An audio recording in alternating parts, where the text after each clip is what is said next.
Hello, everybody. Thank you for taking the time to sit through this presentation. This presentation is recorded, so in case you want to ask live questions, we will get to them eventually. My name is Ahmed Balut. I'm an employee at Access, and today we're going to cover bullying and how it affects your mental health. The overview, we're going to cover some definitions, type of bullying, bullying through the ages, Michigan laws on bullying, effects on mental health for children and adolescents and adults over the 18 years of age, what to do when your child is being bullied or threatened, and what can you do to prevent bullying.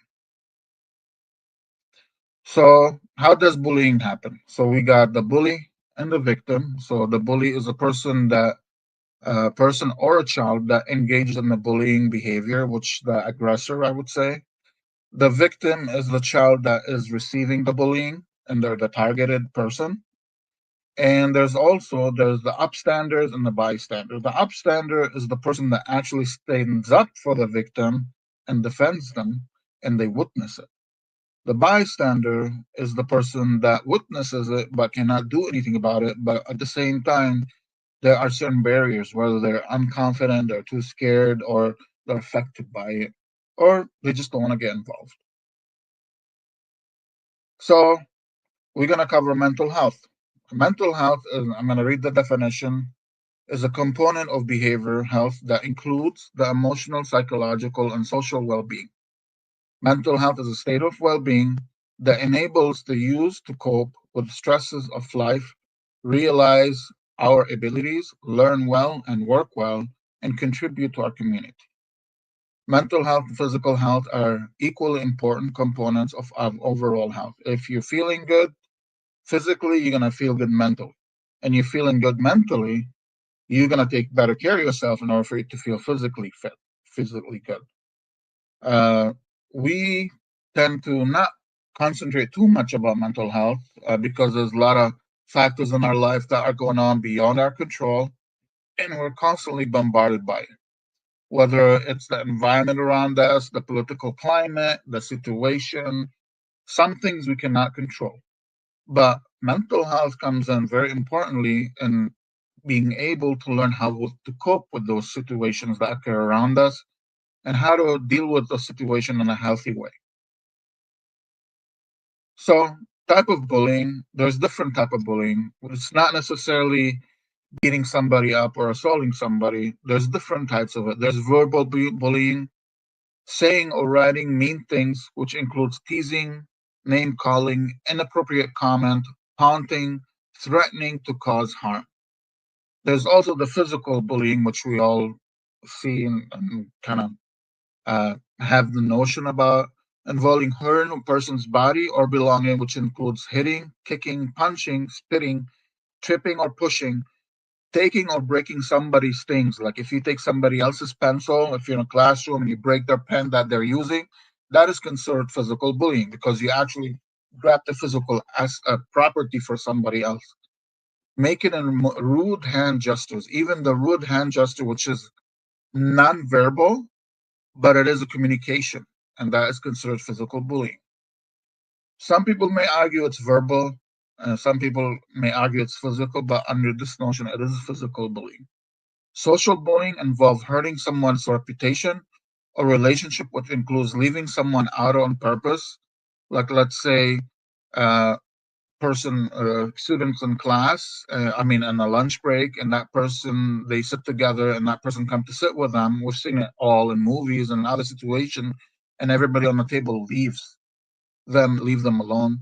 Leaving someone out on purpose, telling other children not to be friends with someone, spreading rumors, embarrassing someone in public.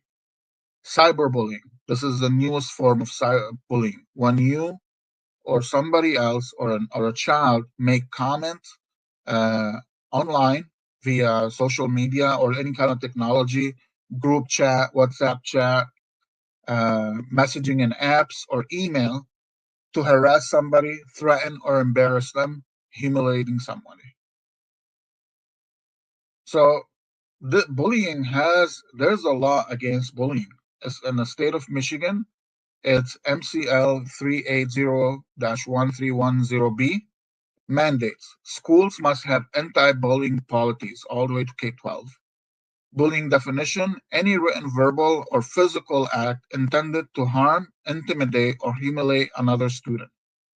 Reporting and investigation: school must establish a process of reporting and investigating bullying. All the schools, whether it's public, charter, private, they should have a type of like a setup program about bullying. And I'm pretty sure that you see it in all the schools about they talk about bullying, they put poster boards educating the students. And this is important for parents to understand how there is a law for that and there is legal repercussions. Uh, Key provisions of the law: cyberbullying. Schools must address bullying via electronic communication, whether it's done during through school hours or anything relating to school activities. Category specific protection, including bullying based on race, color, religion, sex, disability, or sexual orientation. Parent notification: schools must notify both victim and perpetrator's parents about bullying.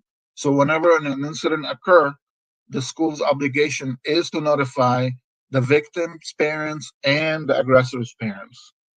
Requirements for school prevention programs such as this program, this presentation, is to promote positive school culture. Staff training education must be trained to recognize and respond to bullying and corrective action. Schools must implement appropriate disciplinary measures depending on the severity of the bullying and the action itself. Of course, we don't want to uh, hurt the aggressor's life permanently, but they can take appropriate actions, sticking with the laws that are provided to us to the state of Michigan. Okay, mission laws, contention, other bullying related laws, cyberbullying, criminal law addressing online harassment with civil and criminal penalties. So one thing we need to educate our kids is anything they put online is an imprint, okay, and it stays there forever, okay. It will haunt them throughout their life. When they grow up, become adults, yes, people make mistakes. We, as children, we all made mistakes, but now, those mistakes, especially online on social media, they will stay with that person forever. Okay. And it will be held against them. Uh, a lot of employment places, when they do an interview, they will ask, not all of them, but depending on the type of work the young employee going through, they will ask for access for the social media, depending on what the job is, and that might affect them. And I'm pretty sure you guys have seen people that were posted stuff online that came back and caught up with them eventually. Parental and community: encouraging cooperation with local communities, law enforcement to tackle bullying. Parents must be informed of bullying incidents and disciplinary action so that parents will know if their child is getting the proper action, if they've been the aggressor or the victim.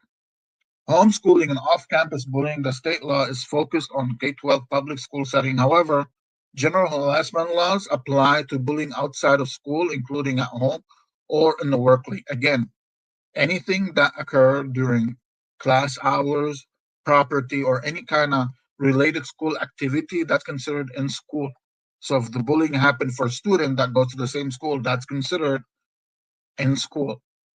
So adult to adult bullying, that happens also in workplaces. It happens on the street. It happens to customers. It could happen anywhere, and that is a law for that. Well, while Michigan educational laws are specific to school environment, workplace bullying or adult to adult harassment is governed under general harassment or civil right laws. So it does not call bullying, but it is a type of harassment. Next slide.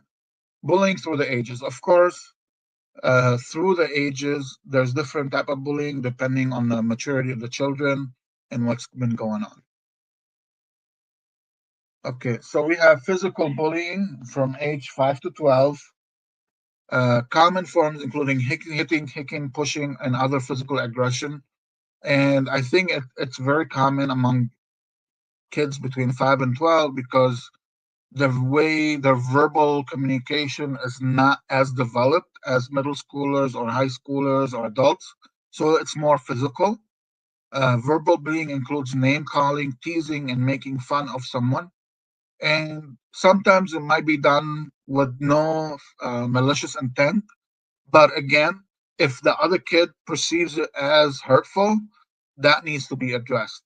And again, depending on the severity of the situation. Social bullying involves excluding others from groups, spreading rumors, and manipulating between friendships. Cyberbullying. That happened a lot during COVID when kids were online doing classes. They were not trained properly. So they were thrown into classes, into groups. I'm pretty sure most parents have experienced it. And some kids thought it was virtual. That means it's fake. So I can do whatever I want. And till this day, there are kids that do classes online. So as a parent, we need to educate our kids that when you are doing a video, a classroom online, this is the same thing as being in class in person because there's a living adult on the other side and they're watching you more than in class because when you're on a screen, the teacher can see every single student what they're doing versus in class the teacher's in a room, in a physical room, and sometimes they might misbehavior, so it's actually a lot more uh, they can catch things a lot faster as teachers if the kids is misbehaving in class or making rude gestures or or doing things that are they're not supposed to be doing. So as a parent, we need to explain it to our kids that when you're doing anything online, the camera sees you the whole time. So you need to be very aware of your actions. And sometimes it's recorded, so it stays there. So the kids need to be very aware of that, even adults too. When I do presentations or when we're doing meetings as adults for work, every single action, reaction, facial is there, and sometimes it's recorded and it's seen among everybody. Sorry about that. So 1 in 5 Michigan students have reported being cyberbullied. Michigan ranks ninth out of the top 10 states with bullying issues. And again, it all goes back to the laws, the lack of education, and not understanding how cyberbullying works. Next slide, please. So we have teenagers, again, 13 to 18. Physical bullying continues, but maybe less frequent because now kids are more wittier, they more verbally aggressive, they can talk more, they can express themselves more. Verbal bullying, insults, threats, and derogatory comments. At this age, they're starting to be exposed to things whether we like it or not. Uh, Via social media, via friends. Friends have a lot more influence, right? They start developing as teenagers. And this is a very sensitive age, 13 to 18. It's because they're trying to figure out themselves. They don't know who they are, they don't know what that place they hold. So they will pick up anything and fly with it and try it out. This is the trial. You know, we call it in Arabic murahaka, right? So this is the experimentation stage for the young adults. For some, it's more. Some kids are more mature. Their development, their mental state is different than others, but it is a very sensitive stage, and they will make a lot of mistake at that age. So they have to be aware. They have to be very careful. Again, as parents, we will encourage them to develop themselves and experience themselves in a positive way. But again, the negative notions, they need to be aware about it, so they will not people will make mistakes. They just have to be extra careful, especially when cyberbullying and being online and social media. Uh, those are imprints that will stay with them for the rest of their life. There's social bullying again, more pronounced with clicks and social exclusions and spreading harmful rumors. Some of them will start belonging to different groups, right? Depending what their social status, because there is social status and social hierarchy among teenagers. There's the popular kids, there's the introverts, there's the artistic kids, there's the athletic children kids, and those kids will kind of gravitate among each other, and they become their own social group. And they may include other kids that trying to figure out themselves to get it integrate into that. And there's a lot of chances of them being bullied, being excluded, being kicked out. So we have to be very aware of that. And again, cyberbullying again, the same thing. They get access to social media, Snap, WhatsApp, all that stuff. And some of the most dangerous things happen at that age because, again, they're trying to belong, trying to find themselves. So, as a parent, we need to educate them and make them aware. Once they get access to that phone, that's a communication tool that opens up the world to them. Next slide. So, what about adults? Well, uh, workplace bullying, that's very common. You go into a new job as a new employee, you got to prove yourself. And sometimes uh, you will get harassed or abused or humiliation. A proper workplace, they will have contingency plans, classes about harassment. It's called harassment. And to some people, it's the norm because depending on their personal experience, but there should be at every workplace a class or education system that explain your right as an employee, as a human being, as a productive person. And it's not fair for adults, although they experience it, and some of it they basically bite the bullet, swallow their pride, and deal with it. But I can say here in the United States, it happens, but there are uh, uh, things that in place to protect you. Okay. Workplace bullying includes verbal abuse, humiliation, intimidation, and sabotage of work. Social bullying occurs in social settings. Again, we see it all over social media, on the streets. Settings can involve exclusion, gossip, manipulation, and again, cyberbullying among adults, very common. Continues to be a problem, particularly on social media and professional networks. Uh, just a couple of facts. Surveys find that 31% of Americans have been bullied as an adult. I could say a lot of people get bullied, whether intentionally or unintentionally. I've been victim of bullying at workplaces, on the street, just because of the social climate we live in. You know that I took action. Sometimes I did, sometimes I didn't, depending on the situation. Michigan ranked 25 in terms of states, which is the biggest bullying problem with a score of 43.32. Again, workplace bullying can lead to long-term employee and illness. Bullying is a threat to employee in many American workplaces. It does exist here. And again, we all come from different backgrounds, different countries. Some places it's more normalized than others. But here in the United States, I want you to understand if it's normalized, it's in certain places not normalized here. And again, it does happen quite a lot here. But we have a system that kind of protects you. Okay. According to a recent study by the U.S. Workplace Bullying Institute, bullies on the job can cause serious health problems and their victims. In some cases, bullying employees are temporarily or even permanently disabled because of cruel treatment of work. Some days are so hard on that person, they just don't want to show up, or their performance will go down. You don't want to go to a place where you hate working and you're being harassed constantly. You just don't like it, whether it's by your boss, by your coworkers, by your direct supervisor, by the clients also. You go to a place, a client very angry, and they want to take their anger on you. You can be respectful and deal with the situation, but you do not be the victim of constant harassment. Okay. What workplace bullying? I'm sorry. Yeah. Workplace bullying is a complex set of behaviors that can have devastating effect on its target. These forms of abusive conduct may include all the following: threats, intimidation, you do this or you get fired. Okay. Verbal and physical abuse, that's harassment. Deliberate humiliation, sabotage, somebody will take credit for the hard work you did, or they may ruin your work in order for them to get their work taken credit for, withholding of necessary resources for you to conduct your job. If you don't have the proper tools or proper information, you may not complete your job, and that's another type of harassment. Next slide, please. So again, at the beginning of the presentation, we talked about constant mental health stress. All right.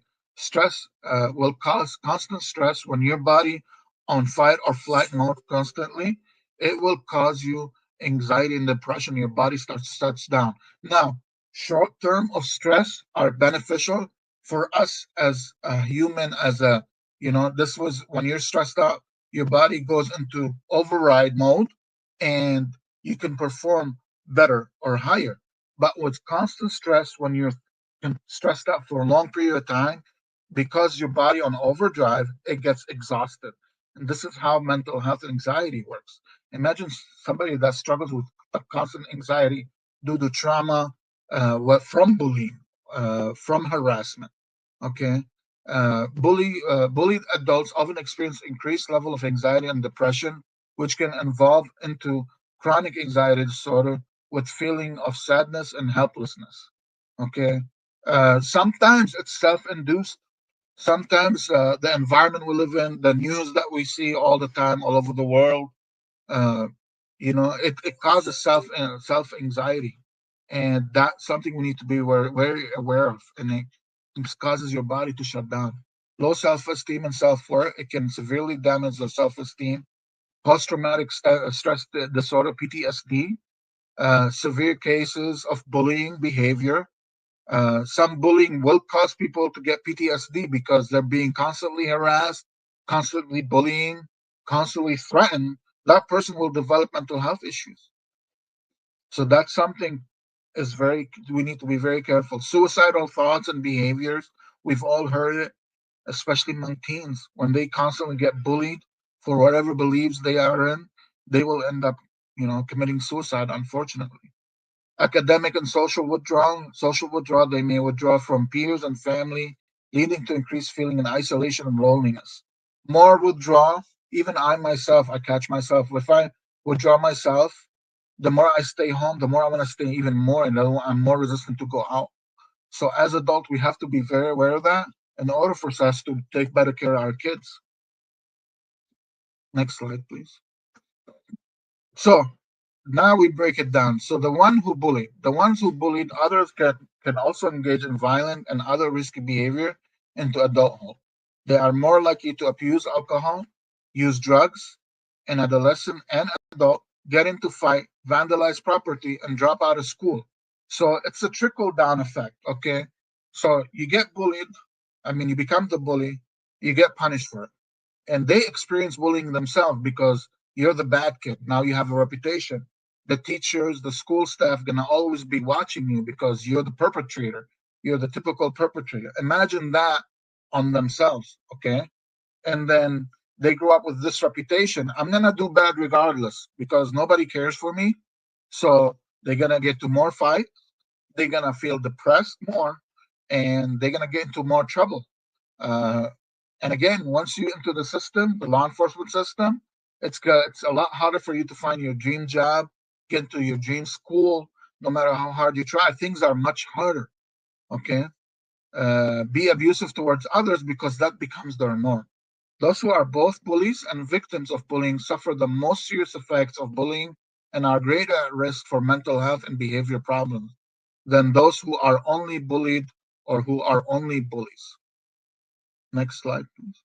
So the bystander's mental health, okay, the one who witnessed the bullying, are more likely to have increased use of tobacco, alcohol use, or drugs, have increased mental health problems, including depression and anxiety, and miss or skip school because if they live in a toxic environment, they don't want to be there. If they see constant bullying and harassment, if your kid is always witnessing a class in constant chaos, and they just want to go there to study, and they're being hindered from that, they are witnessing that, and it takes a toll on them. Next slide, please. So mental health varies by ages, right? Yeah. So there's this class that I encourage everybody to call it. It's ACEs. It's called ACEs, Adverse Childhood Experiences, and it all start at a young age. Okay, so if you teach the kids coping mechanism at a young age, their mental health will stay more stable as they grow older because they know how to cope with different situations. Okay, the proper way.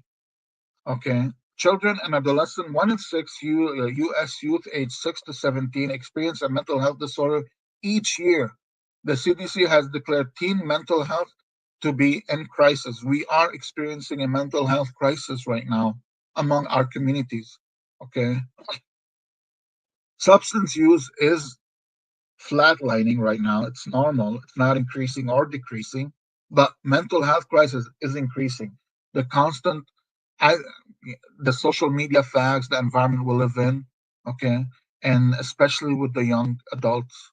Young adults have higher rates of mental health disorder than adults. Young adults also have higher rates of unmet mental health treatment needs, suicidal thoughts, and depressive symptoms. As a parent, we kind of acknowledge our teenagers are going through a phase, but sometimes we need to be extra sensitive if they're actually experiencing. We always say, "Oh, it's a phase they're going through," okay, but we need to be extra sensitive to that, especially at that age, to nurture that phase, to make sure they develop healthy habits and make them overcome being a sin al murahaka, as they say, especially with social media. Social media, as adults, it depresses us because everybody that's posting anything is both extreme misery or extreme death and happiness, right? And they imagine that teenager watching a person constantly happy, and they look at their life, they're like, wait a second, I live a mediocre life. That's not, but this is the norm. It's normal to be bored. It's normal to be not experiencing dopamine increase all the time, right? So that's how your body kind of functions. And we need to teach that to our kids. And again, adults aged 26 to 34, higher rates of co-recurring mental illness and substance use disorder because they have more access to that, whether it's tobacco, vapes, marijuana. Uh, all these things are legal. Vape, tobacco, marijuana, alcohol. All these things are easily accessible. One day you have a stressful day, whether you never drank in your life, you're like, you know what, I'm going to try this, just blow off some steam. And that's how you try to cope with a negative situation, and one thing to the next, you are addicted to alcohol or vape or tobacco or marijuana, especially now marijuana is being used. And even as an adult, okay, it will get you addicted. But especially if that's the thing that you go to for coping mechanism. Next slide, please. What should I do if my child is being bullied? The big question. Or threatened. Okay. Care for your child. Ask them question in a positive way, not an intimidating way. Don't react and scare them. A lot of kids don't want to tell their parents because they're scared of their parents' reaction. Is my dad's gonna flip out and go hunting?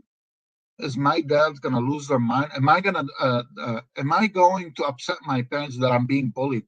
You need to put ourselves in our kids' shoes and understand what they're going through. A lot of times they don't know how to express themselves, and it's gonna take them time.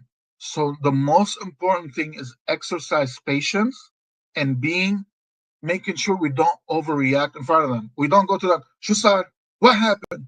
This is the common reaction because of our own trauma. Okay. And we get it from our parents. Okay. If we come to them in a more calm manner and we approach them in a neutral tone, what happened? What's going on? Talk to me. How can I make you feel better? What's bothering you?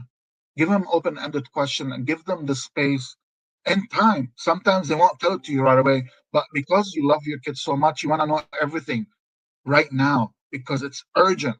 But if you give them the proper time and give them patience and make them feel comfortable to talk to you, that's when you achieve success.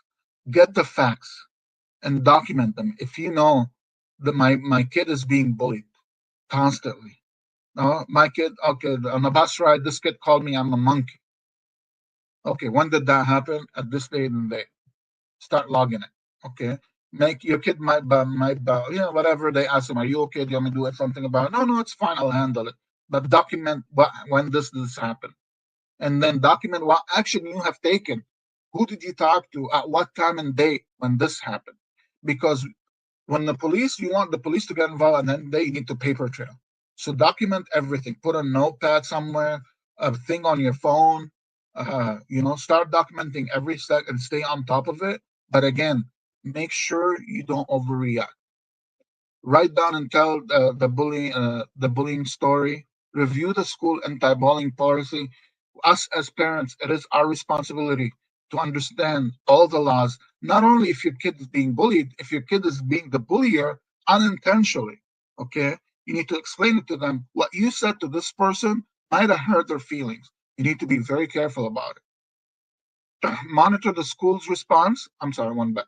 Monitor the school response. Sometimes schools make mistakes, okay, and it's our job as parents to be on top of it because they're dealing with a million and one things all at once, okay. So if you bring it more attention to the staff, they might make take more aggressive actions if need be. take it up uh, Take it up the chain of command. Okay, you go up to the teacher didn't do anything, you go to the counselor didn't do anything, we go to the vice principal, the principal didn't do anything, go to the principal. And if you have documentation, it makes your case much more solid. And then at the end, get legal help. Because again, we need to give the school the chance to handle it internally and make sure, because they do have a plan, they do have a system that is going on that's very effective and culturally sensitive. Okay. You do not need to take drastic action and get the police involved because, again, maybe the situation does not require that. By all means, if things are so far down, you understand the law, your kid is hurting and nobody's doing anything about it, get the police involved. But again, once the police gets involved, that means there'll be legal repercussions that's going to ruin somebody's life.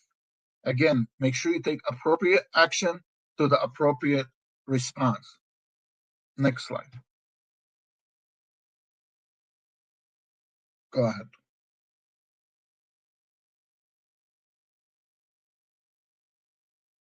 Okay. How to promote bullying prevention and anti-bullying. Again, as a parent, we can spread awareness among other parents. Again, not everybody has access to the information. If you're attending this presentation, you become the person that can spread awareness. Not everybody has the time to sit through this, and I'm pretty sure you don't. And I appreciate you for dedicating this important time for your kids.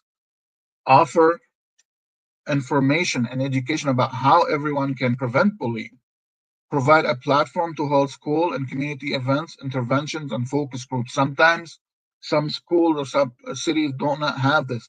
As a parent, if we are experienced bullying, want to become advocates for that, you have the power.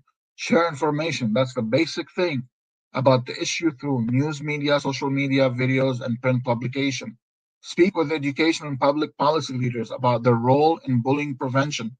Promote dialogue between educators, parents, and students. Invite organizations to share information about their bullying prevention resources. Inspire everyone to promote kindness, acceptance, and inclusion to help prevent bullying. Again, bullying and harassment. Okay, if everybody is nicer and kinder, and it starts at the lower level, what kind of world we're gonna live in? Okay, what kind of youth we are growing. If that kid has been constantly bullying all his life, what kind of adult is he going to be? What kind of biases they gonna have? We need to be very aware of that. And again, if you are the aggressor and you're constantly bullying people and you are being rewarded for it, what kind of adult that person's gonna be? Okay, and that will come back at you as a parent. They will bully you because society has rewarded them for their behavior, and nobody has checked them. Nobody has corrected this behavior.